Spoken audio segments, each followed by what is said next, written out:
ॐ विश्वं दर्पणदृश्यमाननगरी तुल्यन्निजान्तर्गतं पश्यन्नात्मनि मायया बहिरिवोद्भूतं यथा निद्रया यस्साक्षात् कुरुते प्रबोधसमये स्वात्मानमेवाद्वयं तस्मै श्रीगुरुमूर्तये नमः इदं श्रीदक्षिणामूर्तये बीजस्यान्तरिवाङ्कुरो जगदिदं प्राङ्निर्विकल्पं पुनः मायाकल्पितदेशकालकलना वैचित्र्यचित्रीकृतं मायावीव विजृम्भयत्यपि महायोगी वयस्वेच्छया तस्मै श्रीगुरुमूर्तये नमः इदं श्रीदक्षिणामूर्तये तस्मै श्रीगुरुमूर्तये नमः इदं श्रीदक्षिणामूर्तये।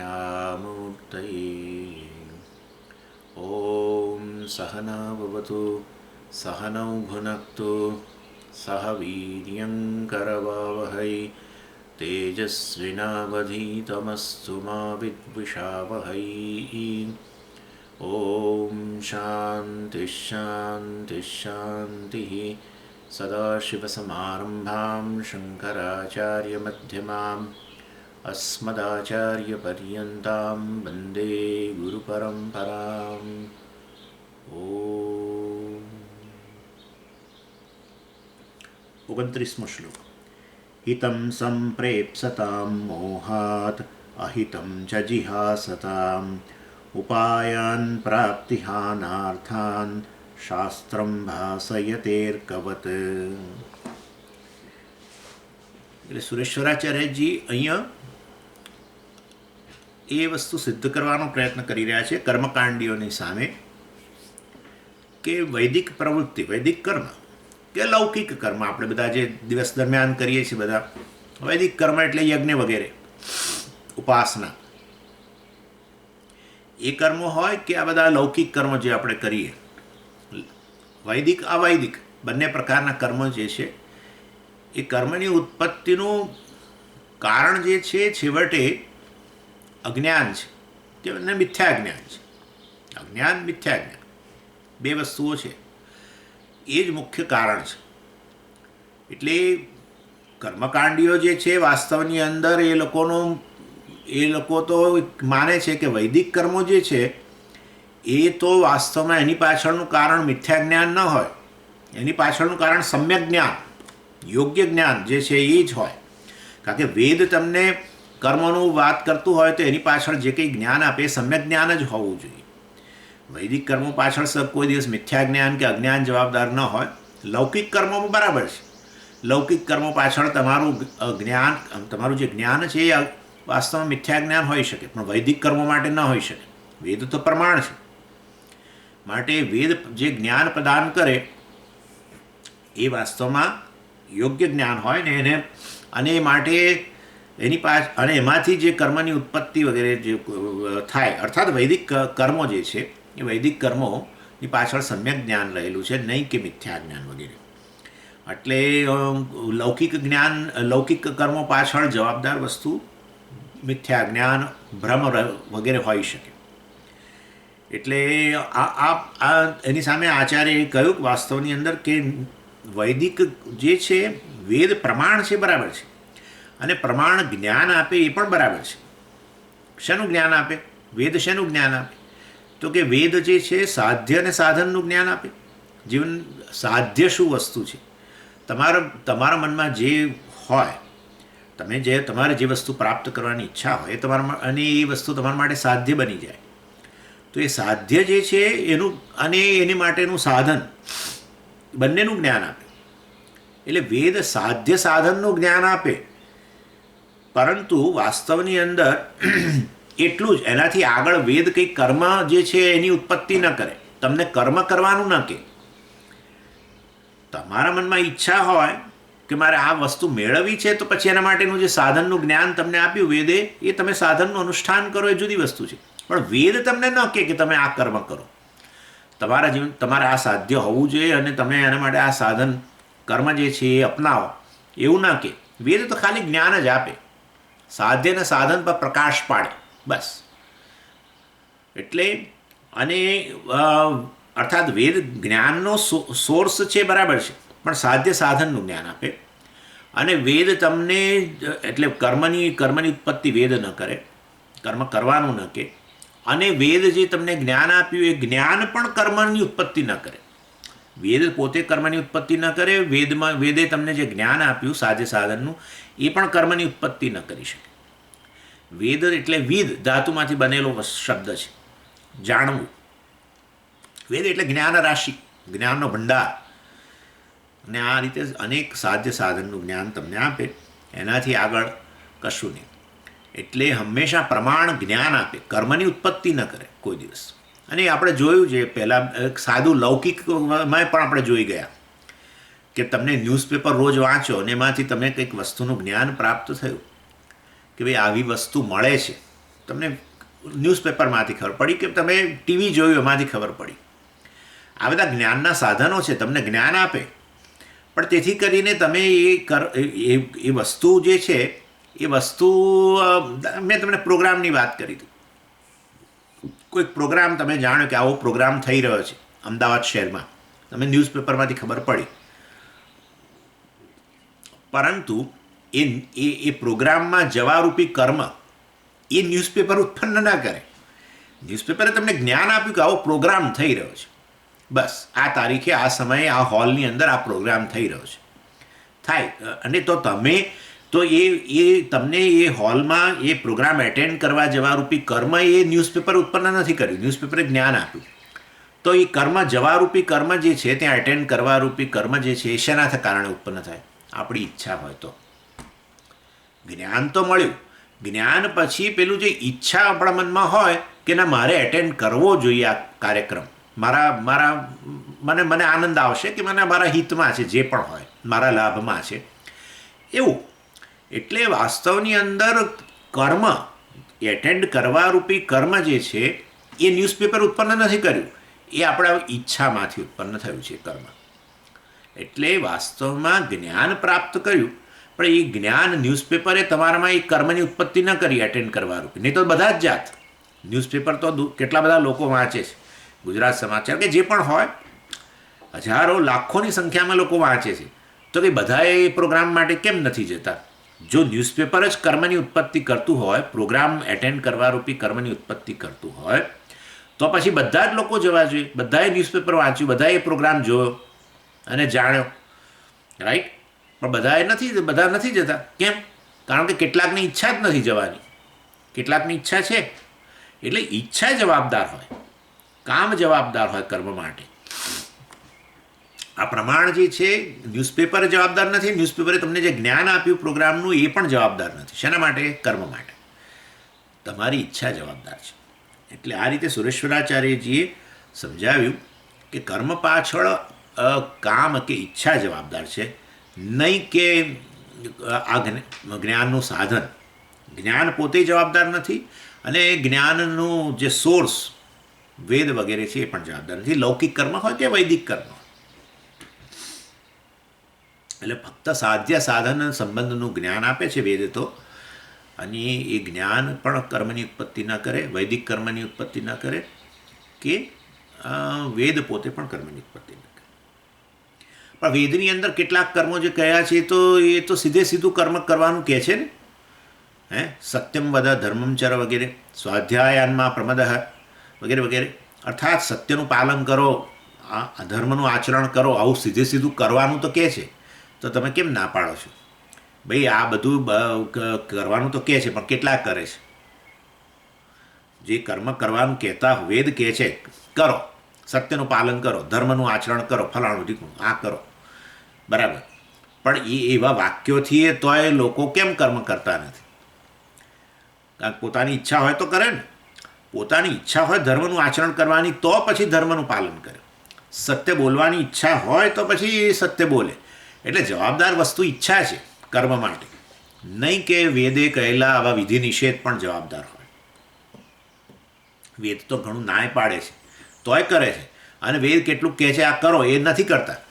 હે ને? મા હિંસ્યાત સર્વાભૂતાની, સ્વાધ્યાયનમાં પ્રમદઃ, કોઈ દિવસ આ સ્વાધ્યાય માટે, સ્વાધ્યાય એટલે આ બધું આવી સત્સંગ પ્રવૃત્તિ, એના માટે ક્યારેય પ્રમાદ ન કરશો. તો એ લોકો પ્રમાદ કરે જ છે, જોઈએ જ છે આપણે. એક ક્લાસમાં હોય, બીજા ક્લાસમાં ન હોય, ત્રીજા ક્લાસમાં પાછળ અડધો ક્લાસમાં હોય, ચોથા ક્લાસમાં, આ બધું તો ચાલ્યા જ કરે છે ને. હા, એટલે વાસ્તવની અંદર કહેવાનો આશય એવો છે કે બધું કે શાસ્ત્ર તો બધું કહે છે વિધિ નિષેધ, લો ને માની લઈએ, પણ એ આવું કહેવે શાસ્ત્ર સીધું કે આમ કર અને આમ ન કર. આમ કર કહેવા છતાંય નથી કરતા, અને આમ ન કર એવું કહે છે છતાંય કરે છે. મતલબ કે કંઈક બીજી વસ્તુ જવાબદાર છે કર્મ પાછળ, અને એ છે પોતાની ઈચ્છા. અને માટે કર્મ માટે કામ જ કે ઈચ્છા જવાબદાર છે, નહીં કે આ બધા જ્ઞાનના સાધનો અને જ્ઞાન. એટલે એ વસ્તુ બહુ સરસ રીતે કહી અહીંયા 29મા શ્લોકમાં, શાસ્ત્રમ ઉપાયાન ભાષયતે. શાસ્ત્ર જે છે વિવિધ પ્રકારના ઉપાય એટલે સાધનો, સાધ્ય પ્રાપ્તિના બધા સાધનો, કર્મ વગેરે એમ. ભાષાયતે એને બધા એ કર્મોને ઉદ્ઘાટિત કરે છે, જે તે કર્મ જે તે સાધ્ય જે તે ફળ આપતું હોય એવા સાધ્ય સાધન સંબંધો જે છે એને અવભાષિત કરે છે ખાલી. પ્રાપ્તિ હાનાર્થાન, અને બધા સાધનો શેના માટેના છે તો કે આવા પ્રકારના સાધ્ય માટે છે. અર્થાન એટલે અર્થ એટલે સાધ્ય, પુરુષાર્થ, સાધ્ય. પ્રાપ્તિ હાનાર્થાન, પ્રાપ્તિ કેટલીક કોઈક વસ્તુ પ્રાપ્તિની ઈચ્છા હોય, પ્રાપ્તિ અને કેટલીક કશાકમાં નિવૃત્તિ સાધ્ય હોય, કશાકમાં પ્રાપ્તિ સાધ્ય હોય. હા, નવી કાર ખરીદવી છે, પ્રાપ્ત કરવી છે, એ સાધ્ય. અને જૂની કાર વેચવી છે, કાઢવી છે, એ પણ સાધ્ય. એટલે સાધ્ય બે પ્રકારના છે, પ્રાપ્તિ હોય અને હાન પણ હોય. ઘર વેચવું છે અને ઘર ખરીદવું છે, હે ને, બંને પ્રકારના હોઈ શકે ને સાધ્ય. એટલે શાસ્ત્ર ખાલી આટલું કરે છે, તમારે ફલાણું પ્રાપ્ત કરવું છે તો આ સાધન છે, અથવા તમારે એમાંથી નિવૃત્ત થવું છે, કંઈક જીવનમાં આપણે કંઈ ઓબ્સ્ટેકલ આવ્યો હોય, અવરોધ આવ્યો હોય, તો નિવૃત્તિ કરવી છે, એનાથી દૂર થવું છે, તો આ સાધન છે, આ યજ્ઞ છે. આમ જુદા જુદા સાધ્ય સાધન પર પ્રકાશ પાડે છે. બસ. કોણ? શાસ્ત્ર. શેના સમાન છે શાસ્ત્ર? સૂર્ય જેવો છે. શાસ્ત્ર અને સૂર્ય સરખા છે. સૂર્ય જેવી રીતે અનેક પ્રકારના સાધ્યો જે છે, અનેક પ્રકારના સાધ્ય અને એને પ્રાપ્તિના સાધનો એને પ્રગટ કરે. એટલે શું? પણ અહીંયાથી ભાઈ નડિયાદ કે વડોદરા કે પછી શું આપણું મહેસાણા, હા, આ બધાને પ્રકાશિત કરે સૂર્ય. અને એ જવાનો માર્ગ અમદાવાદથી એને પ્રકાશિત કરે. એટલે સાધન અને સાધ્ય બધું પ્રકાશિત કરે સૂર્ય. સૂર્ય તમને એવું ના કે તમે મહેસાણા જાઓ, એ તો આપણી ઈચ્છા પર છે. સૂર્ય જે છે એ તમને એવું ના કે જુઓ આ હું તમારે મહેસાણા જવું જોઈએ અને આ જવાનો માર્ગ તમને કહી દઉં છું. સૂર્ય તો કેવળ સાધ્ય, મહેસાણા અને સાધન, એનો પેલો રોડ જે છે જવાનો માર્ગ, એને પ્રકાશિત કરે. પછી જવું કે નહીં, એ સાધનનું અનુષ્ઠાન કરવું કે નહીં, એ તો આપણી ઈચ્છા પર છે. આ સાધ્ય અને સાધનને સંબંધ કેવું સરસ ઉદાહરણ આપ્યું આચાર્યએ. અર્કવત, અર્ક એટલે સૂર્ય, સૂર્ય સમાન છે. ચાલો, તો હવે કર્મ માટે જવાબદાર શું? એ તો આપણે જો કહી દીધું મેં તમને. એટલે કર્મ માટે જવાબદાર વસ્તુ ઈચ્છા છે. કેવી ઈચ્છા? આ બધા વૈદિક કર્મો કે લૌકિક કર્મ છે, બટે બધાની પાછળ ઈચ્છા જવાબદાર છે, કામ. પણ કેવી ઈચ્છા? હિતમ સંપ્રેપ્સતામ. હિતમ સંપ્રેપ્સતામ, હિત પ્રાપ્તિ. હિત એટલે સુખ, પ્રેપ્સા એટલે પ્રાપ્તિની ઈચ્છા, અને પ્રેપ્સા કહેવાય. એટલે વાસ્તવમાં સુખી બનવાની ઈચ્છા, સુખ પ્રાપ્તિની ઈચ્છા છે એક. કર્મ માટે જવાબદાર ઈચ્છા મેં કહ્યું ને, કેવી ઈચ્છા? સુખ પ્રાપ્તિની ઈચ્છા. અને બીજી કેવી ઈચ્છા? દુઃખ નિવૃત્તિની ઈચ્છા. બસ. એટલે સુખ પ્રાપ્તિની ઈચ્છા અને દુઃખ નિવૃત્તિની ઈચ્છા, જે બે પ્રકારની ઈચ્છાઓ જે છે એ વાસ્તવની અંદર કર્મ માટે જવાબદાર છે. લૌકિક કર્મ કે વૈદિક કર્મ. સુખ પ્રાપ્તિ અને દુઃખ નિવૃત્તિની ઈચ્છા. સુખ પ્રાપ્તિની ઈચ્છા, દુઃખ નિવૃત્તિની ઈચ્છા. આચાર્ય ધીમે રહીને કહી દે છે અંદર પણ, મોહાત. બોલો લો. એટલે સુખ પ્રાપ્તિની ઈચ્છા અને દુઃખ નિવૃત્તિની ઈચ્છા છે એ મોહમાંથી આવેલી છે. મોહ એટલે ભ્રમમાંથી આવી છે. બોલો.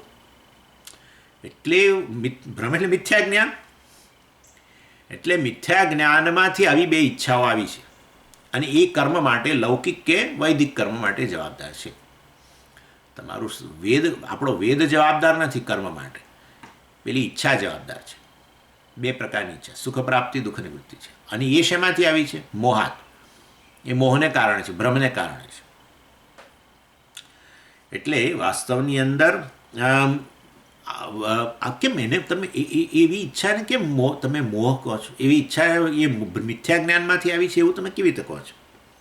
એટલે કે છે વાસ્તવની અંદર જુઓ કે છે કે હું સુખી નથી, એ પ્રકારનું મિથ્યા જ્ઞાન, એ હું સુખી નથી એ મિથ્યા જ્ઞાન છે. એમાંથી સુખ પ્રાપ્તિની ઈચ્છા જન્મે. હું સુખી ન હોઉં તો સુખ પ્રાપ્તિની ઈચ્છા જન્મે ને. એટલે કે છે હું સુખી નથી એ જ મિથ્યા જ્ઞાન છે, એ મોહ છે. એટલે કે આત્મા સુખ સ્વરૂપ નથી, એ મોહ છે. એને કારણે સુખ પ્રાપ્તિની ઈચ્છા જન્મી. એના માટે તમે ફલાણું કર્મ કરો અને એ કર્મના ફળ રૂપે તમે જે પણ આ પ્રાપ્ત થાય એને ભોગવીને તમને સુખ લાગે. બરાબર છે?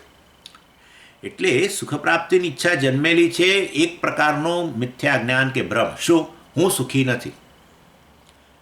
એ તો ખરું, પણ બીજું પણ ખરું અંદર, બીજો પણ છે મોહ. એ મોહની અંદર બીજો એક પાસું પણ છે. હું સુખી નથી તો બરાબર, પણ જગત સુખનું સાધન છે તો જ જન્મે ને ઈચ્છા. મને ઈચ્છા છે. શેની ઈચ્છા છે? મને મારી ઈચ્છા છે. એ ક્યાં બાત હે? તમને તમારી ઈચ્છા ક્યાંથી હોય? તમે તો પ્રાપ્ત છે. ઈચ્છા કેવી વસ્તુની હોય? અપ્રાપ્ત વસ્તુની ઈચ્છા હોય. હા, એટલે સુખ પ્રાપ્તિની ઈચ્છા જે છે એ મોહમાંથી જન્મી છે, મિથ્યા જ્ઞાનમાંથી જન્મી છે. અને એમાં 2 વસ્તુ છે કે હું સુખી નથી અને જગત સુખનું સાધન છે. આ બંને પ્રકારનો મોહ ભેગો થાય છે. બંને પાસા છે મોહમાં, અને એને કારણે સુખ પ્રાપ્તિની ઈચ્છા જન્મે.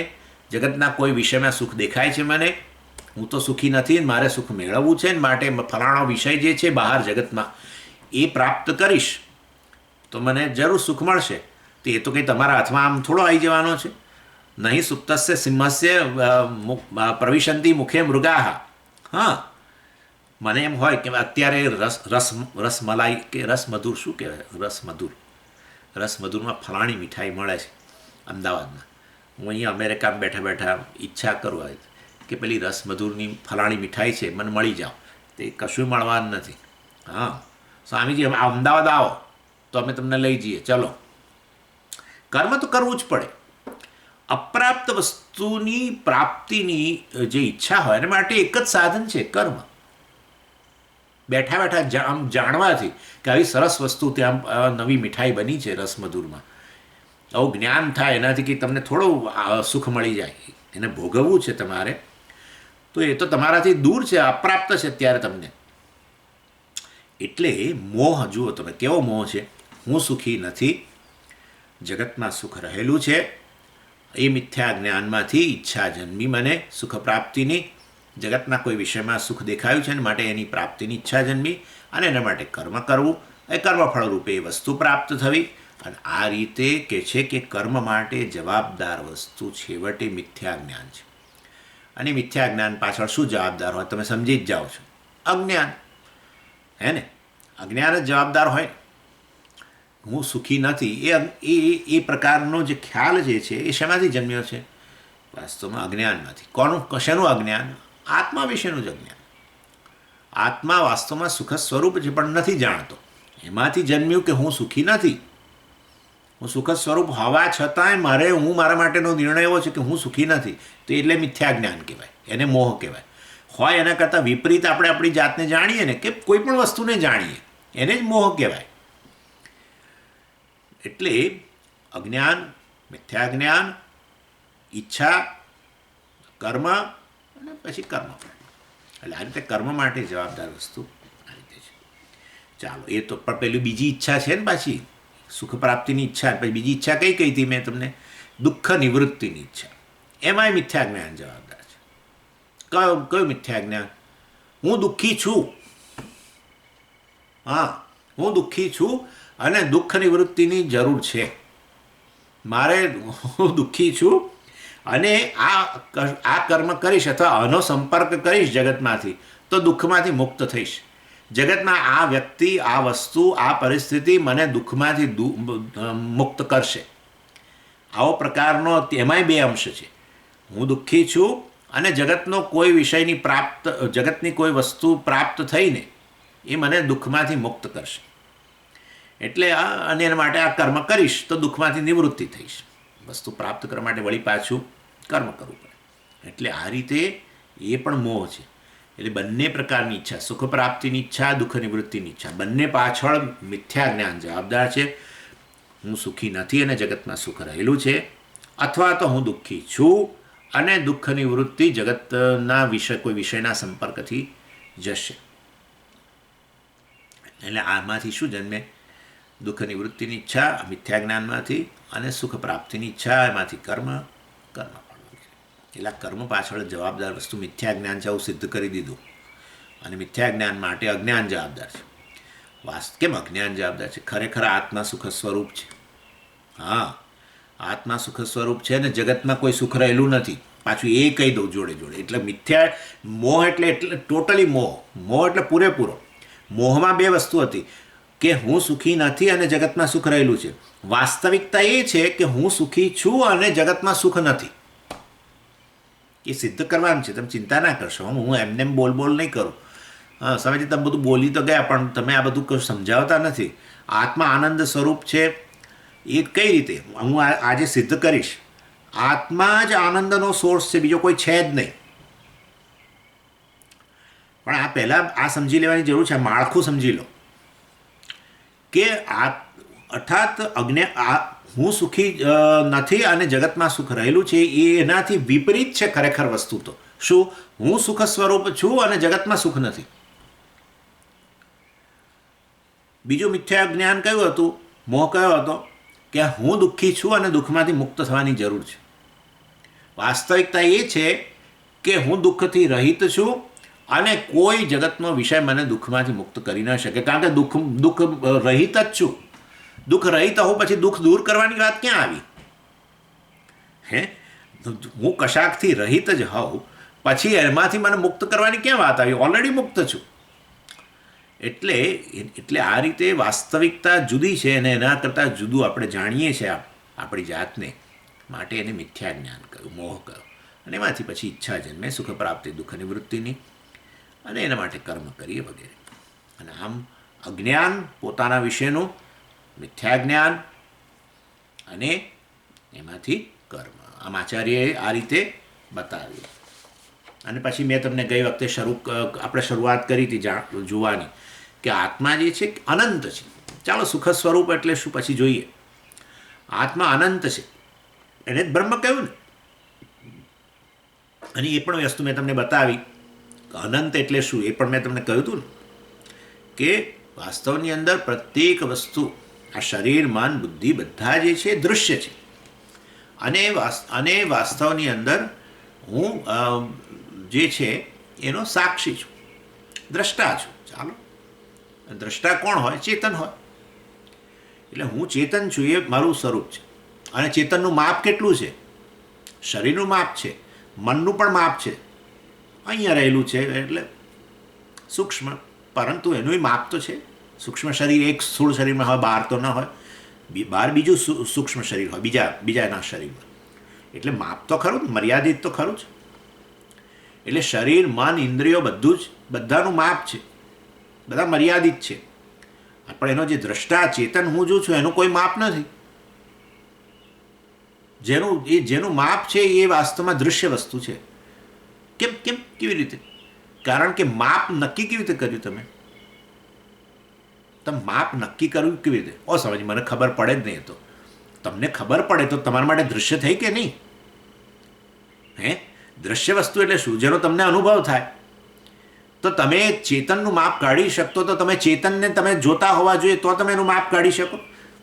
હું તમારા શરીરનું માપ કાઢું કે તમે આટલી તમારી જાડાઈ છે કે આટલી ઊંચાઈ છે, આટલી પહોળાઈ છે વગેરે. મતલબ કે હું તમારો અનુભવ કરું તો જ થાય ને, દૃશ્ય હોય તો જ થાય ને માપ. એટલે વાસ્તવની અંદર ચેતન છે એનું તો માપ જ નથી. શરીર વગેરેનું માપ છે, પણ શરીર વગેરે બધા દૃશ્ય છે. મેં ગઈ વખતે તમને સમજાવ્યું હતું બધું. શરીર મન બુદ્ધિ ઇન્દ્રિયો પ્રાણ બધું દૃશ્ય છે. તમે તો કેવળ દ્રષ્ટા છો એના, ચેતન. તો એ ચેતનનું તો કોઈ માપ જ નથી, કોઈ લંબાઈ પહોળાઈ ઊંચાઈ નથી. અને માટે આવો શુદ્ધ ચેતન, જેને દ્રક કહેવામાં આવે છે, એ મારું સ્વરૂપ છે, એટલે અમાપ છું. અને એટલે પાછું બીજી રીતે પછી મેં તમને આગળ સમજાવ્યું કે આ બધી વસ્તુ જગત, આ બધા દૃશ્ય પદાર્થો જે છે એ છે કારણ કે ચેતન છે. તો હા, શરીર છે, ચેતન છે, નહીં તો શરીર છે કેવી રીતે ખબર પડી? શરીર છે કેવી રીતે ખબર પડી? શરીરનો અનુભવ કરનારો હું છું, બરાબર છે. હું ચેતન હાજર જ ન હોઉં તો પછી આ શરીરનો અનુભવ કેવી રીતે થશે? ના ના સ્વામીજી, મને અનુભવ ન થાય તો બીજાને મારા શરીરનો અનુભવ. આપણે એ ચેતનને અનુભવ થાય ને, એમ કહું છું. ચેતન વગર કશીક વસ્તુનું અસ્તિત્વ કેવી રીતે નક્કી કરશો? વિચારો. કંઈ પણ કલ્પનાનો વિષય હોય તોય ચાલો, કલ્પનાનો વિષય. સ્વામીજી, બે મોઢાવાળો, અરે 2 માથાવાળો, 5 હાથવાળો, 20 પગવાળો, એવો માણસ, કલ્પના. તો કલ્પના કરવા માટે ચેતન જ જોઈશે, નહીં તો એવો કલ્પનાનો વિષય પણ કેવી રીતે શક્ય બનશે? એટલે વસ્તુ ખરેખર હોય જગતમાં કે ન પણ હોય, બધું નક્કી કરવા માટે ચેતન જ જોઈશે. કશું છે કે કશું નથી, કશું નથી કેવી રીતે ખબર પડી? સમજ, મને અનુભવ થયો કે નથી? હા, એટલે ચેતન થયો ને, ચેતન હાજર થયો કે નહીં? ચેતન જેણે અભાવનો અનુભવ કર્યો કે પછી ભાવ વસ્તુનો અનુભવ કર્યો, જે પણ ભાવ અભાવ નક્કી કરવા માટે ચેતન જોઈશે ભાઈ. એટલે વાસ્તવની અંદર કંઈ પણ છે કે કંઈ પણ નથી, બધું નક્કી કરવા માટે ચેતન જોઈએ. અને એ વસ્તુ હોય, ચેતનના દ્વારા જ એનો અનુભવ થાય, ન હોય તો પણ ચેતન દ્વારા જ અનુભવ થાય. અને માટે બધું જગતની એક એક વસ્તુ, આપણે તો શરીરમાં બુદ્ધિની મેં તમને પહેલાં કહ્યું, બધી જ વસ્તુ જગત એટલે બધું આવ્યું ને, દેશ આવ્યો, કાળ આવ્યો ને બધી વસ્તુઓ. શરીર જાણે પણ ખરું, દેશકાળ પણ, અવકાશ છે, આકાશ છે. કેવી રીતે ખબર પડી? આ મને ખબર પડે છે, હું અનુભવું છું. ઓકે, તો આકાશ છે કારણ કે ચેતન છે, ચેતન વગર ન ખબર. અવકાશ નથી તો પણ ચેતન છે. કેવી રીતે? એ પણ મેં તમને કહ્યું કે વાસ્તવની અંદર અવકાશ નથી. અત્યારે આજે અવકાશ તમે જોઈ રહ્યા છો, એ ભૂતાકાશ, જાગ્રત કાળે આવડું મોટું આકાશ, એ તમે ઊંઘી જાઓ ત્યારે ક્યાં જાય છે? ક્યાં જાય છે આ અવકાશ? હોતું નથી ને, તમને તો અનુભવ નથી, બરાબર છે. તો અવકાશનો અનુભવ નથી, છતાંય તમે હાજર છો કે નહીં? હાચું. બસ એટલે બતાવે છે કે વાસ્તવમાં તમે, કારણ કે અવકાશ ગેરહાજર હોય અને તમે ગેરહાજર થઈ જાઓ તો એવું કહેવું પડે કે ભાઈ તમે અવકાશમાં હતા અને અવકાશ ગેરહાજર થયું માટે તમે જતા રહ્યા. પરંતુ અવકાશની ગેરહાજરીમાં પણ તમે હાજર હો તો એનો અર્થ એવો થયો કે આત્મા જે છે એને અવકાશ વાસ્તવમાં વ્યાપ્ત કરીને રહેલું નથી, અવકાશને આત્મા વ્યાપ્ત કરીને રહેલો છે. અવકાશ છે એવું નક્કી કરવા માટે કોણ જોઈએ છે? આત્મા કે ચેતન જોઈએ. એટલે અવકાશનું અસ્તિત્વ કોને આભારી છે? ચેતનને આભારી છે. ચેતન ન હોય તો અવકાશ છે કે નહીં નક્કી જ ન થાય ને. ચેતન ન હોય તો અવકાશ છે એવું ક્યાંથી નક્કી કરશો? એટલે અવકાશનું અસ્તિત્વ ચેતને નક્કી કર્યું, પણ અવકાશ ગેરહાજર હતું તો પણ આત્મા હાજર જ હતું, આત્માનું અસ્તિત્વ હતું. એટલે આત્મા જે છે એ અવકાશ વગર સ્વતંત્ર અસ્તિત્વ ધરાવે છે. એને અવકાશ સ્વતંત્ર અસ્તિત્વ ધરાવતું નથી. અવકાશ જે છે ચેતનને કારણે છે, એટલે અવકાશ ચેતનથી વ્યાપ્ત છે. પણ અવકાશ વગર ચેતન હાજર છે તો વાસ્તવની અંદર ચેતન સ્વતંત્ર છે અવકાશથી. એટલે એનો અર્થ એવો થયો કે અવકાશને પણ વ્યાપીને કોણ રહેલું છે? ચેતન. જુઓ, આ બીજી રીતે તમને ઉદાહરણ આપું એટલે સમજાશે. ઘડો છે, બરાબર, ઘડાનું અસ્તિત્વ કેવી રીતે ખબર પડી? સ્વામીજી તો માટી છે ને. ઘડો છે, માટી છે, એટલે કે ઘડો છે એનું કારણ માટી છે, બરાબર ને. માટીને કારણે ઘડાનું અસ્તિત્વ નક્કી થયું ને, બરાબર. ઘડો નથી, ભાગી ગયો દાખલા તરીકે, કે છે જ નહીં, અસ્તિત્વમાં જ નથી આવ્યો. તો માટી એ નથી, ક્યાં બાત હે, સમજાય છે? હા, કોનું અસ્તિત્વ સ્વતંત્ર છે? માટીનું. ઘડો હોય કે ના હોય, માટી તો રહેવાની જ છે. એટલે કોણ કોને વ્યાપીને રહેલું છે હવે નક્કી કરો. ઘડાને માટી જે છે ઘડાને વ્યાપીને રહેલી છે કે ઘડો માટીને વ્યાપીને રહેલો છે? કહો. ઘડો માટીને વ્યાપીને રહેલો હોય તો ઘડો ગેરહાજર હોય તો માટી પણ ગેરહાજર થઈ જાય. ઘડો માટીને વ્યાપીને રહેલો એટલે સમજી શકો છો, ઘડો માટીને અસ્તિત્વ પ્રદાન કરતો હોય, એમ મારું કહેવાનો આશય છે. ઘડો માટીને અસ્તિત્વ પ્રદાન કરતો હોય તો વાસ્તવની અંદર ઘડો ગેરહાજર તો માટી ગેરહાજર. કારણ કે ઘડો જ અસ્તિત્વ પ્રદાન કરે છે માટીને, પણ ઘડો પોતે જ ન હોય તો ભાઈ માટી ક્યાંથી હોવાની છે? ના હોય. પરંતુ એવું નથી. ઘડો જે છે, ઘડાને અસ્તિત્વ કોણ પ્રદાન કરે છે? માટી. માટી ન હોય તો ઘડો ન હોય. સમજી ગયા? માટી ન હોય તો ઘડો ન હોય. એટલે વાસ્તવની અંદર ઘડો છે, માટી છે. ઘડો નથી તો માટી તો છે. બરાબર છે? એટલે કોણ સ્વતંત્ર છે અસ્તિત્વ માટે? માટી સ્વતંત્ર છે. એવી જ રીતે આકાશ છે, ચૈતન્ય છે, આત્મા છે. આકાશ નથી, ચૈતન્ય છે. માટે ચૈતન્ય જે આકાશને અસ્તિત્વ પ્રદાન કરે છે એ ચૈતન્ય વાસ્તવમાં સ્વતંત્ર છે. ચૈતન્ય આકાશને વ્યાપીને રહેલું છે, આકાશ ચૈતન્યને વ્યાપીને રહેલું નથી. જેવી રીતે માટી ઘડાને વ્યાપીને રહેલી છે. માટે આકાશ મોટું કે ચૈતન્ય મોટું? ઘડો મોટો કે માટી મોટી? સ્વામીજી, ઘડો માટી બે સરખા જ ને હવે? ના. ઘડો વ્યાપક કે માટી વ્યાપક? ચાલો હવે આવું કહું તો તમે મને કહી શકશો, વ્યાપક એટલે મોટું. ઘડો વ્યાપક કે માટી વ્યાપક? માટી વ્યાપક. કેમ? ઘડો છે ત્યાં તો માટી છે જ છે, પણ જ્યાં ઘડો નથી ત્યાંય માટી છે ને? ઘડો જ્યાં નથી ત્યાંય માટી તો છે જ. ઘડો વ્યાપ્ય છે, માટી વ્યાપક છે. આવી વસ્તુ છે. એટલે કે જ્યાં જ્યાં માટી ત્યાં ત્યાં ઘડા છે. તાટા આ રહી સામે કેટલી બધી માટી છે અહીંયા જુઓ બહાર. તમારે આજુબાજુ ઘરમાં આજુબાજુ બહાર હશે. બરાબર છે ને? એટલે માટી જ્યાં જ્યાં હોય ત્યાં ત્યાં ઘડો નથી. જ્યાં જ્યાં ઘડો ત્યાં માટી છે, પણ જ્યાં જ્યાં માટી ત્યાં ઘડો નથી. તો કોણ મોટું? કોણ મોટું એ નક્કી કરો. એવું છે. આકાશ છે, ચૈતન્ય છે. આકાશ નથી, ચૈતન્ય છે. એટલે આકાશને અસ્તિત્વ પ્રદાન કરનાર, આકાશને પણ વ્યાપીને રહેલી જે છે, અને આકાશ ન હોય તો પણ જે રહેલું હોય, ઘડો ન હોય તો પણ જે રહેલું હોય એ માટી, એ વ્યાપક છે. એવી રીતે આકાશ જ્યાં ન હોય, આકાશ ન હોય તો પણ જો ચૈતન્ય હોય તો ચૈતન્ય વ્યાપક છે, મોટું છે. કોના કરતાં? અવકાશ કરતાં. માટે ચૈતન્યને બ્રહ્મ કહેવામાં આવે છે. સમજી ગયા? અનંત કહેવામાં આવે છે, પૂર્ણ કહેવામાં આવે છે. આકાશ આપણે કહીએ ખરા અનંત અનંત અનંત, પણ આકાશ એટલું અનંત નહીં. કારણ કે બીજા પાછા મહાભૂતો છે ને, એ કે થોડા આકાશ છે, બીજા મહાભૂતો છે જ ને. અગ્નિ, જળ, વાયુ, પૃથ્વી એ બધા છે ને સ્વામીજી. પણ એમાં આકાશ તો રહેલું છે. જરૂર, ના નહીં. એ તો સ્થૂળ મહાભૂતમાં.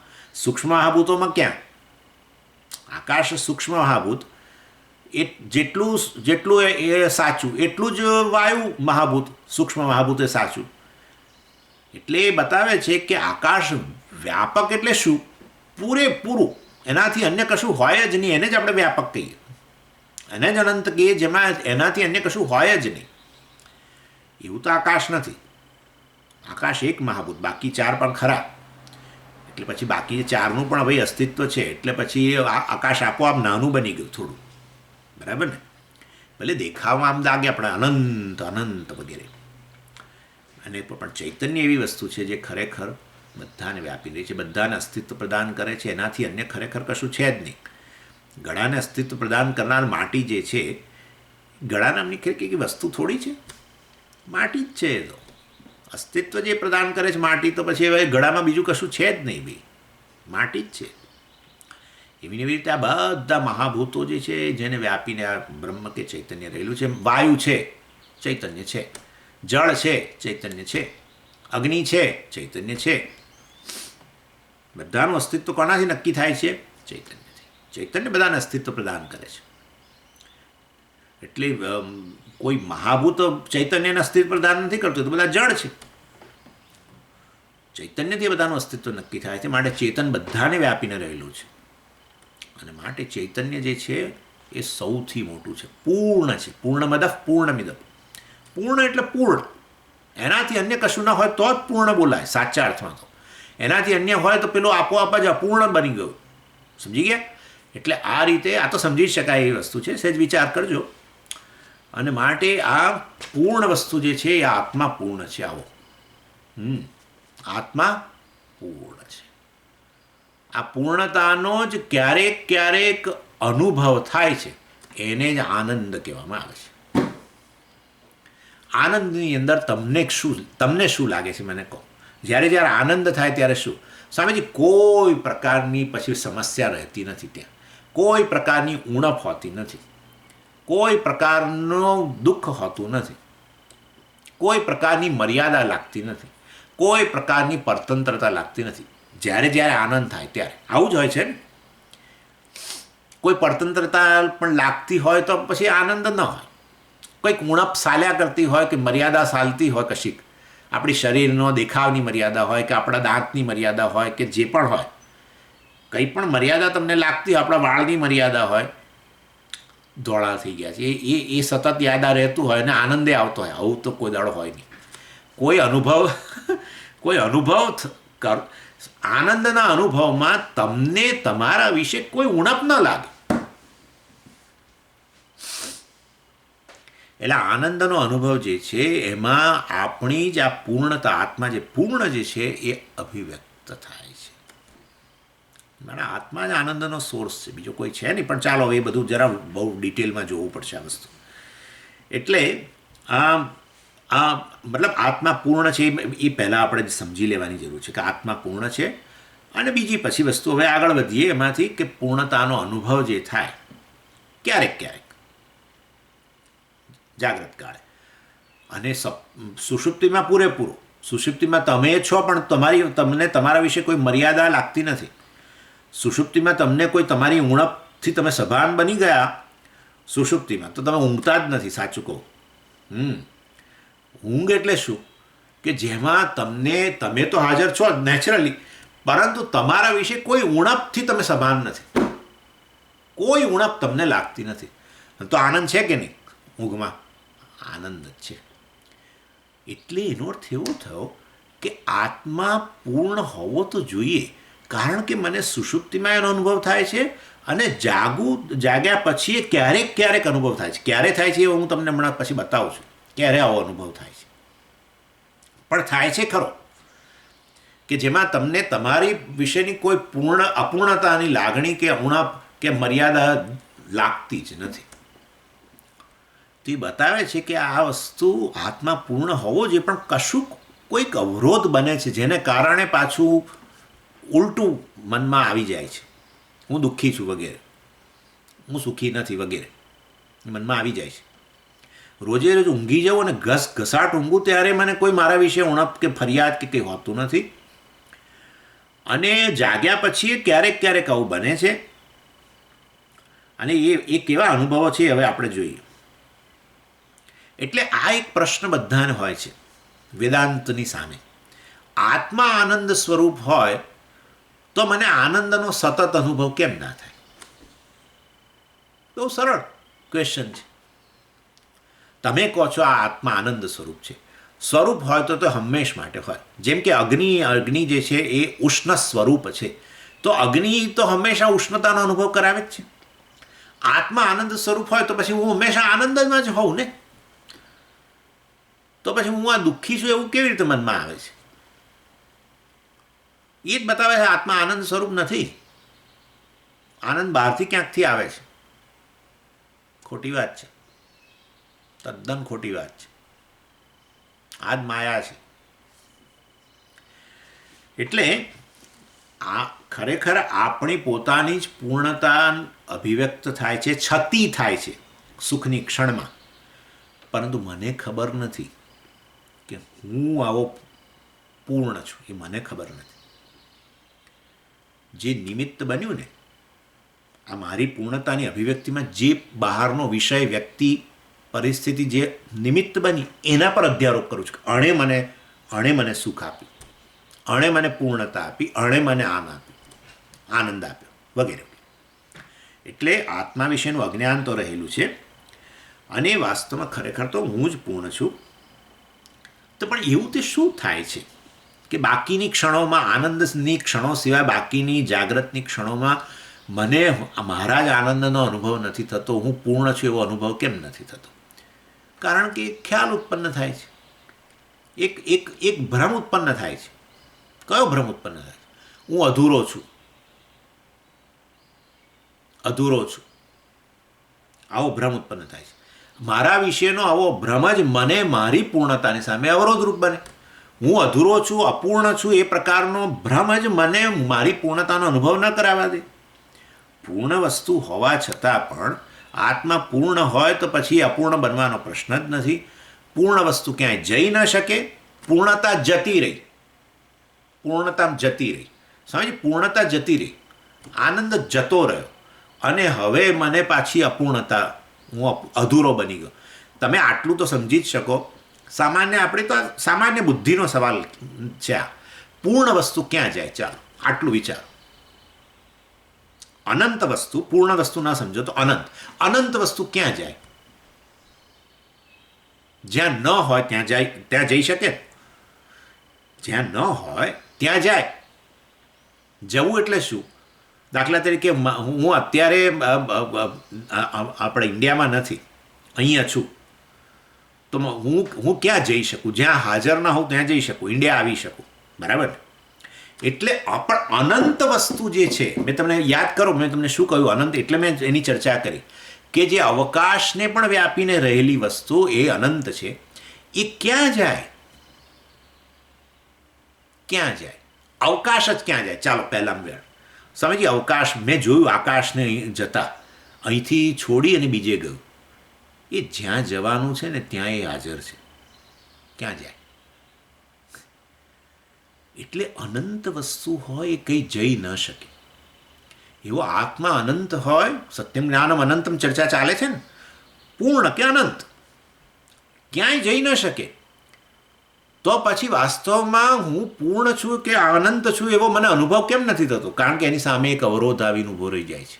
એ અવરોધ શેના કારણે આવે છે હમણાં ચર્ચા કરું છું. પણ આવો અવરોધ આવે છે, હું અધૂરો છું, બસ અપૂર્ણ છું. આવો પોતાના વિશેનો જ અભિપ્રાય જ અવરોધરૂપ બને છે. એના લીધે કંઈ આત્મા અપૂર્ણ બનતો નથી. જેમ કે આ એક સરસ ઉદાહરણ આપેલું, આપણા હસ્તામલક આચાર્ય જે હતા, મેં તમને વાત કરેલી, શંકરાચાર્યજીને એક શિષ્ય હસ્તામલક, એમણે એક સ્તોત્ર રચ્યું અને એની અંદર છે, ના એમાં નથી, એમાં બીજા કશામાં છે, સોરી, એ બીજા કશામાં છે. મારામાં ભ્રમ ઉત્પન્ન થયો અત્યારે. પરંતુ એ ઘનચ્છન્ન દૃષ્ટિ ઘનચ્છન્ન મર્કમ, કદાચ વેદાંત સારમાં છે લગભગ. નહીં, વેદાંત સાર તો એ જુદા આચાર્યએ રચેલો ગ્રંથ છે. એટલે ઘનચ્છન્ન દૃષ્ટિ ઘનચ્છન્ન મર્કમ નિષ્પ્રભમ મન્યતે ચ અતિમૂઢ. ઓહ, આ સૂર્યને ઢાંકી દીધું. કોણે ઢાંક્યો? વાદળે ઢાંકી દીધું. તમે સાચું માનો છો આ વસ્તુ? સૂર્યને ઢાંકી દીધું વાદળે. વાદળની શું હેસિયત છે? સૂર્ય જે પૃથ્વી કરતાં હજારો ગણો મોટો છે, 13,000 ગણો કે એવું કંઈક છે. પૃથ્વી કરતાં 13,000 ગણો મોટો સૂર્યને એક આવડું વાદળ કેવી રીતે ઢાંકે? પણ આપણા મનમાં શું જન્મે છે? વાદળે સૂર્યને ઢાંક્યો. સાહેબ, વાદળ સૂર્યને ન ઢાંકી શકે, વાદળે આપણી દ્રષ્ટિને ઢાંકી. ઘનચ્છન્ન દ્રષ્ટિમ ઘનચ્છન્ન દ્રષ્ટિ ઘનચ્છન્ન મર્કમ નિષ્પ્રભમ મન્યતે અતિમૂઢ. સદાનંદજી કહે છે, વેદાંત સારમાં જ છે લગભગ, અને આચાર્ય સદાનંદજી કહે છે અતિમૂઢ. આ મૂળ આ મૂર્ખો એમ માને છે કે વાદળે સૂર્યને ઢાંક્યો. વાદળે સૂર્યને નથી ઢાંક્યો, વાદળે તારી દ્રષ્ટિને ઢાંકી છે, જેને કારણે તું કહું છું કે આ સૂર્ય ઢંકાયો. એટલે વાસ્તવમાં આત્મા આવો છે, પૂર્ણ સૂર્ય સમાન. એને વળી કોણ ઢાંકી શકે? એ જતું રહે એવું ક્યાં બનવાનું છે? ખાલી આપણો એક ખ્યાલ, એક નાના વાદળ જેવો એક ભ્રમ ઉત્પન્ન થાય, એ ભ્રમ આપણી દ્રષ્ટિને ઢાંકે. આપણી દ્રષ્ટિને ઢાંકે. શેના દર્શન કરતાં? સૂર્યના દર્શન કરતાં. એવી રીતે આત્માના દર્શન કરતાં ઢાંકે. આપણે આવા પૂર્ણ હોવા છતાંય આપણો જ આપણા વિશેનું મિથ્યા અજ્ઞાનને કારણે આત્મજ્ઞાન રહેલું છે. એમાંથી મિથ્યા જ્ઞાન જન્મે. હું જેવો છું, પૂર્ણ છું એવો વાસ્તવમાં ન જાણું, એને બદલે ઉલટો જાણું. ઉલટો ખ્યાલ ઉત્પન્ન થાય કે હું તો અધૂરો છું. પણ આવું આવે ક્યાંથી? આવો ખ્યાલ આવે જ ક્યાંથી? ભાઈ, અજ્ઞાનમાંથી જ બધા ખ્યાલ આવે. વિપરીત ખ્યાલ જ આવે. અજ્ઞાનમાં હોય ને ત્યારે વિપરીત ખ્યાલ આવે. રજ્જુનું અજ્ઞાન હોય ને તો તદ્દન વિપરીત ખ્યાલ આવે. બોલો, રજ્જુ જડ વસ્તુ છે, એનું અજ્ઞાન જન્મ્યા પછી સર્પની ઉત્પત્તિ કરો તમે. પેલી જડ વસ્તુ, એમાંથી આ સર્પ કેવી વસ્તુ છે? ચેતન જીવ છે. બોલો, તદ્દન વિપરીત. જડથી વિપરીત ચેતનનો ખ્યાલ આવે. રજ્જુ બિચારી, રજ્જુ એટલે દોરડું. દોરડું બિચારું કેવું છે? બિચારું દોરડું એની અંદર ઝેર નામની કોઈ વસ્તુ જ નથી. એને બદલે ઝેરી સર્પની ઉત્પત્તિ કરી આપણે. બિનઝેરીની જગ્યાએ ઝેરી જોવું, જળની જગ્યાએ ચેતન જોવું. વિપરીત જન્મે છે કે નહીં? શેમાંથી જન્મ્યું? રજ્જુના અજ્ઞાનમાંથી. એવી ને એવી રીતે આત્મા વિશેનું અજ્ઞાન હોય, આત્મા પૂર્ણ છે એવું મને ન ખબર હોય, આત્મા સર્વનો સમાવીને રહેલું છે, દેશકાળ અને સમગ્ર વસ્તુઓને અસ્તિત્વ પ્રદાન કરે છે, બધાને વ્યાપીને રહેલું બ્રહ્મ છે, એ ન ખબર હોય તો વાસ્તવની અંદર વિપરીત ખ્યાલ ઉત્પન્ન થાય. અને વિપરીત ખ્યાલ જાણે કે આત્માને ઢાંકે. વિપરીત ખ્યાલ આત્માને ન ઢાંકે, વાદળ સૂર્યને ન ઢાંકે, વાદળ આપણી દ્રષ્ટિને ઢાંકે. એવી રીતે વિપરીત ખ્યાલ રૂપી વાદળ આપણી દ્રષ્ટિને ઢાંકે. આપણે આપણા સ્વરૂપ જે છે એ સ્વરૂપથી જ અજ્ઞાત રહીએ. એટલે હું અધૂરો છું, એક કે ઊણો છું, નાનો છું, ઇન્સિગ્નિફિકન્ટ. હું તો સ્વામીજી એક તુચ્છ જીવ છું. સ્વામીજી, મારી શું હેસિયત? આપણે કહીએ ને આવું, મારી શું હેસિયત સ્વામીજી, હું તો બહુ નાનો માણસ. આવું તો આપણે ઘડીએ પેલા ચણા મમરાની જેમ બોલ કરીએ. ચણા મમરા ચાવતા લોકો આમ સતત ચાવતા જ રહે, સિંગ ચાવતા રહે, રીતે આખો દિવસ આવું જ બોલ કરે. હું તો બહુ નાનો માણસ, મારી શું હેસિયત? સારું છે, એ પ્રકારનું મનમાં હોવું એક વસ્તુ છે, પણ બોલ શેના માટે કરવાનું એ મને ખબર નથી હજુ. એવું બોલીને કશું કે આપણે સિદ્ધ કરવું છે, શું સિદ્ધ કરવું છે? આપણી નમ્રતા સિદ્ધ કરવી છે લોકો આગળ, શું કરવું છે ખબર નથી. હોવું કે ભાઈ બરાબર છે, એક જીવ તરીકે આપણે આવા છીએ, બરાબર છે. એનીવે, કહેવાનો આશય એવો છે કે આપણો વિપરીત ખ્યાલ જે છે એ જ વાસ્તવમાં આપણને આપણા જ સ્વરૂપથી અજ્ઞાત રાખે છે. અને માટે પછી આપણે એવું કહીએ કે આ તો આનંદ તો આવીને ગયો, ફલાણી પરિસ્થિતિમાં ફલાણી વસ્તુના સંપર્કથી મને આનંદ ઉત્પન્ન થયો. અરે ભાઈ, પણ તું આનંદની ક્ષણમાં તારા વિશેનું માપ મને કે. સ્વામીજી, કોઈ મર્યાદા નથી, કોઈ ઉણપ નથી, કોઈ નાનમ નથી, કોઈ ફરિયાદ નથી, કોઈ પરતંત્રતા નથી. પરતંત્રતા તમને લાગતી હોય ને આનંદ હોય, મને બતાવજો આવી કોઈ ક્ષણ પરતંત્રતા લાગતી હોય અને જોડે જોડે આનંદે હોય. તમને તમારી કંઈક ઉણપ લાગતી હોય, શરીરની કોઈક ઉણપ, એનીથી સભાન હોવ ને જોડે જોડે આનંદે, પૂર્ણ માત્રામાં આનંદ. આનંદ એટલે કેવો? ખડખડાટ હસવું. એ ખડખડાટ હસો છો ને ત્યારે તમારા વિશે આટલી એક ફરિયાદ નથી તમને, આટલી તમને ઉણપ શરીરમાં છે, ઉણપ એનો પ્રશ્ન નથી, તમે એ ઉણપથી સભાન નથી. મારું એ કહેવાનો આશય છે. તમારા મનમાં મર્યાદા છે, બધું બરાબર છે. મનમાં જે જ્ઞાન છે એ મર્યાદિત છે, મનમાં તમારી જે સ્મૃતિ છે એ મર્યાદિત છે, એ તો છે જ, એનો પ્રશ્ન જ નથી. ઇન્દ્રિયોની શક્તિઓ મર્યાદિત છે, એ બધું અમર્યાદિત બની નથી જતું, કશું અમર્યાદિત બનતું નથી. જે મર્યાદિત છે એ મર્યાદિત જ છે, ઉણપવાળું છે એ છે જ. પણ તમે એ આનંદની ક્ષણમાં જ્યારે ખડખડાટ હસો છો ને, ત્યારે તમને તમારી કોઈ આ શરીરની, મનની, બુદ્ધિની, પ્રાણની, ઇન્દ્રિયોની કોઈ મર્યાદા લાગતી નથી. સામાન્ય મર્યાદા આપણી દાંતની હોય ને, એક દાંત પડી ગયો આગળનો, એક દાંત આગળનો પડી ગયો હોય તો આપણને સતત લાગ્યા કરે કે આમ લોકો જાણશે ને તો કહેશે કે બોખા થઈ ગયા, બોખા ભાઈ, બોખા થઈ ગયા. એટલે આપણે હંમેશા હસીએ તો આમ કરીને હસીએ. પણ કોઈ કે કંઈક જોક કહી દે તમને, કોઈ તમને જોક કહી દે.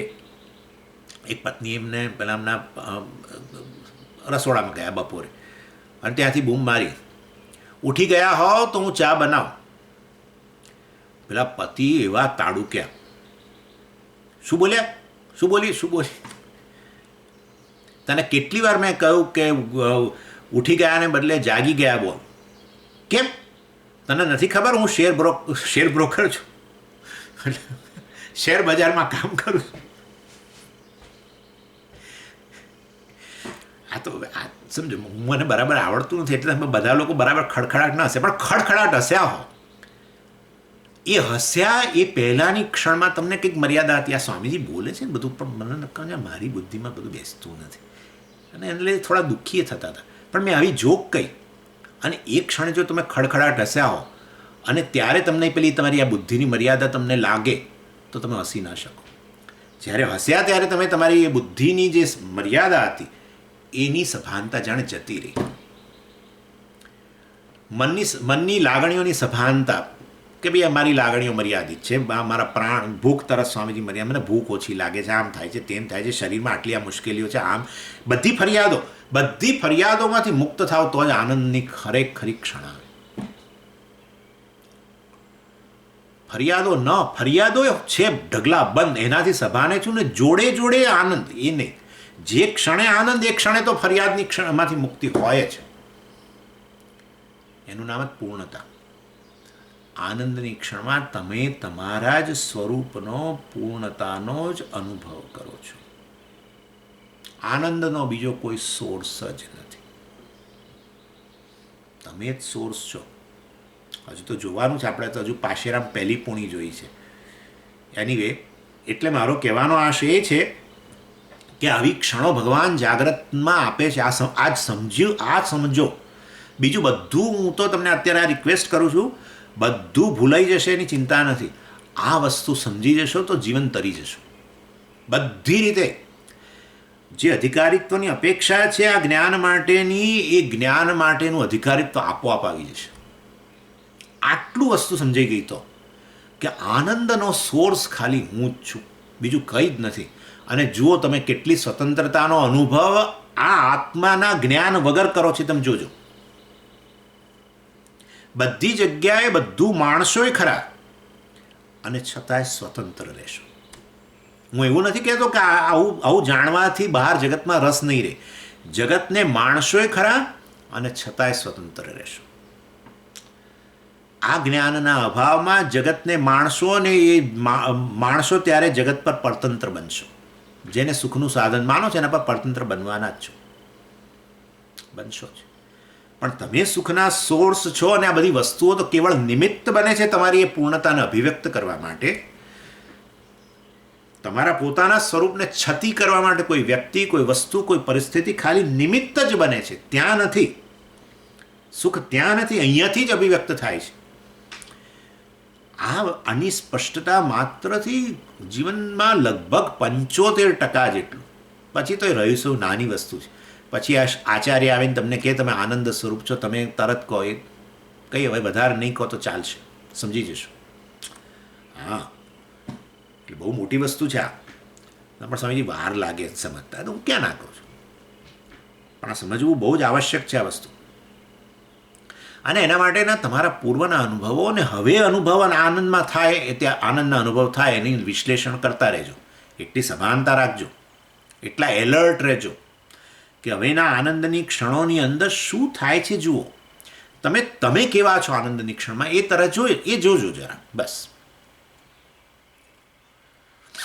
ચાલો, એટલે વાસ્તવની અંદર આ રીતે જાગ્રત કાળે પણ ચાલો પેલામાં તો થાય જ છે, આ પ્રકારના અવરોધમાંથી મુક્ત બની જાઓ છો. હું નાનો છું, અધૂરો છું, તુચ્છ છું, મર્યાદિત છું, આવો ડ્રોપ થઈ જાય છે. ક્યારે ડ્રોપ થઈ જાય છે? બે જગ્યાએ. આમ તો ત્રણેય અવસ્થામાં થાય છે, પણ ઊંઘમાં આપોઆપ ડ્રોપ થઈ જાય છે. શું? પેલો અવરોધ, પેલું વાદળ હટી જાય છે. હા, અને પાછો સૂર્યનો અનુભવ થાય છે. વાદળ હટી જાય છે. આ વાદળ કયું? અવરોધ. હું નાનો છું એવો તમારા વિશેનો અભિપ્રાય ઊંઘની અંદર જતો રહે છે, સ્વાભાવિક છે. અને તમે તમારી જાતનો આવો પૂર્ણતાનો અનુભવ કરો છો. અને જાગ્રત કાળે પણ થાય છે, જ્યારે આવો કંઈક જોક કોઈ કરે, કંઈક વસ્તુ જગતમાં એવી વસ્તુઓ છે જેને જોતાની સાથે તમારું મોં ખુલ્લું થઈ જાય છે એકદમ. મારું થઈ જાય છે અત્યારે આ અમેરિકાની અંદર. અત્યારે અત્યારે પેલું અહીંયા કે આ લોકો મે મહિનાની અંદર અનેક ફૂલો બધા, ખરેખર ખાલી એક પર્પલ પેલો જાંબલી રંગના ફૂલો, કેટલા જાંબલી રંગના, આહા, કેટલા પ્રકારના શેડ જાંબલીમાં, કેટલા પ્રકારના ફૂલો, કેટલા સુગંધવાળા ને કેટલા સુગંધ વગરના ને દેખાવમાં, કેટલા ગુલાબ જોયા કે જેના પર પાંદડા કરતાં ગુલાબ વધારે. હવે આવું જોતાની સાથે સ્વામીનું મોં પોળું થઈ ગયું એકદમ. એક ક્ષણ પહેલાં બધી મર્યાદા હતી કે મારે ચાલુ છે આટલું બધું ને થોડુંક જ ચલાય છે, સાંજે નથી ચલાતું, આમ ને તેમ ને, ચાલવું બહુ જરૂરી છે, વજન ઉતારવું જોઈએ, આમ તેમ બધું કેટલું ફે ચાલતું હતું, ફરિયાદો. અને એકદમ આમ ચાલતા આવું જોવામાં આવ્યું, બધું ભૂલાઈ ગયું. બધી મારા વિશેની ફરિયાદો નીકળી ગઈ એક ક્ષણ માટે. અને એ ક્ષણે આનંદ. તમને એમ કે સ્વામીજી પેલા ગુલાબે તમારી મર્યાદા દૂર કરી. ગુલાબ તો નિમિત્ત બન્યું. મર્યાદા દૂર થઈને અમર્યાદિત કે પૂર્ણ વસ્તુ જે છે આવી, પૂર્ણતા આવી. કદી આવે મને સમજાવજો જરા. અનંત વસ્તુ આવે? કોઈ જગ્યાએ અવકાશને જતા જોયું? અનંત વસ્તુ જે છે એની સામેનો પેલો અવરોધ દૂર થઈ ગયો. અનંત વસ્તુ ક્યાંય જાય નહીં અને ક્યાંય આવે નહીં. તમે અનંત છો, જે દેશ કાળ અને સમગ્ર જગતને સમાવીને રહેલા છો, એને અસ્તિત્વ પ્રદાન કરનારા છો, એને વ્યાપીને રહેલા છો. તમે ક્યાં જવાના છો? પરંતુ પેલો અવરોધને કારણે જેમ પેલો સૂર્યના દર્શન મને નહોતા થતા, એવી ને એવી રીતે આ અવરોધને કારણે પેલું મિથ્યા જ્ઞાન કે હું અધૂરો છું, આત્માના અજ્ઞાનમાંથી જે મિથ્યા જ્ઞાન જન્મ્યું છે, એ અવરોધને કારણે મને જ મારા સ્વરૂપની સામે, આ અવરોધને કારણે મને મારા સ્વરૂપનો જાણે અનુભવ નહોતો થતો. જેમ સૂર્યના દર્શન નહોતા થતા, સૂર્યને વાદળે નહોતો ઢાંક્યો, આ વાદળે મારી દ્રષ્ટિને ઢાંકેલી, એવી ને એવી રીતે આ અવરોધે, આ મિથ્યા જ્ઞાન જે છે, જે આત્મજ્ઞાનમાંથી જન્મેલું છે, એણે મારી દ્રષ્ટિને મારા તરફની દ્રષ્ટિને જાણે કે મારા સ્વરૂપથી મને અજ્ઞાત રાખેલો. એ અવરોધ ક્ષણ માટે દૂર થયો. એને અપોહનમ કહેવામાં આવે છે. ભગવાન કહે છે આ મારી વિભૂતિ છે. અપોહનમ એટલે વિસ્મૃતિ. આપણે વિસ્મૃતિ થાય તો આપણે કહીએ કે સ્વામીજી મારે તો કયા શ્રાપ લાગી ગયો છે, બધું ભૂલી જાઉં છું. ભૂલી જાઓ છો ને એ મહાન વિભૂતિ છે. કલ્પના કરો કે તમારા જીવનની અંદર આ 50, 60, 70 વર્ષની અંદર કેટલા ખરાબ અનુભવો થયા છે. બધાને થયા છે. કેટલીક જગ્યાએ તો આપણે દિવસો સુધી ઊંઘી નથી શક્યા, એવું બન્યું હશે અનુભવ થયા પછી. પણ ક્યાંક દબાઈ ગયું છે અત્યારે. સારું છે ને? નહીં તો એ અનુભવ, સતત ખરાબ અનુભવ આપણી સ્મૃતિમાં જ રહે. સવાર બપોર સાંજ, સવાર બપોર સાંજ એમ કરતાં 25 વર્ષ 30 વર્ષ એ જ અનુભવ રહે તો ગાંડા થઈ ગયા હોત અત્યાર સુધી. તો આ અપોહનમ નામની વસ્તુ, વિસ્મૃતિ, ભૂલી જવાય છે. બહુ જ બહુ જ સુંદર વસ્તુ છે, ઈશ્વરની વિભૂતિ છે. એટલે આપણે સતત આપણને આપણા જાગ્રત કાળે આ જ સતત મનમાં પેલો અવરોધ જ છે. હું અધૂરો છું, હું અધૂરો છું, અવણો છું, આમ છું, આટલી મર્યાદાઓ છે, આટલી ફરિયાદો છે, કેટલી બધી ફરિયાદોવાળો સતત ચાલે છે. પણ કોઈ ક્ષણે કશુંક જોયું, કોઈકે કશીક જોક કરી અને ભૂલી જાઓ. તમારી ઉણપને તમે જાણે ભૂલી ગયા અને જાણે તમારું સ્વરૂપ પાછું છતું થયું. એને જ આનંદની ક્ષણ કહેવાય છે. તમારી જ પૂર્ણતા અભિવ્યક્ત થઈ. ચાલો, અને હવે આગળ જે વસ્તુ જે કહેવાની છે, આવું અવરોધ થવા પાછળ શું જવાબદાર છે એ તો મેં તમને કહ્યું, આત્મ અજ્ઞાન તો છે, પણ અમુક સંજોગોમાં થાય છે, અમુક સંજોગોમાં નથી થતું. અમુક જગતના વિષયો જે છે એ મારામાં આ પ્રકારની ઉણપને છતી કરે છે. અમુક વિષયો છે આ ઉણપને છતી નથી કરતા. જે મારી આ ઉણપ છતી નથી કરતા, અર્થાત હું ઊણો છું એવો ખ્યાલ છતો ના કરે, એ વિષય મને આનંદ આપતા જણાય છે. અને હું ઊણો છું એ વસ્તુ કોઈ વિષય છતી કરે, એનું આવાહન કરે, હું ઊણો છું એવી વસ્તુનું આવાહન કરે મારામાં, એના વગર અધૂરો છું એવું આવાહન કરે, એ વિષય મને દુઃખ આપતો જણાય છે. આવું જ છે. અને બતાવીશ તમને આવતી વખતે વધારે કે આ જગતમાં કેટલીક વસ્તુઓ જે છે એમનેમ જ તમને આનંદ આપે છે. એમનેમ જ અનુભવ કરવા માત્રથી આનંદ આપે છે. કેટલીક વસ્તુઓ અનુભવ કરવા માત્રથી તમે દુઃખી થઈ જાઓ છો. જગતમાં આવું તો ન હોવું જોઈએ. ક્યાં જગત સુખ આપે, ક્યાં દુઃખ આપે, આવું કેમ થાય છે? ઓમ પૂર્ણમદ પૂર્ણમિદમ પૂર્ણાત પૂર્ણમુદચ્યતે પૂર્ણસ્ય પૂર્ણમાદાય પૂર્ણમેવાવશિષ્યતે. ઓમ શાંતિ શાંતિ શાંતિ. હરિ ઓમ. શ્રી ગુરુભ્યો નમઃ. હરિ ઓમ.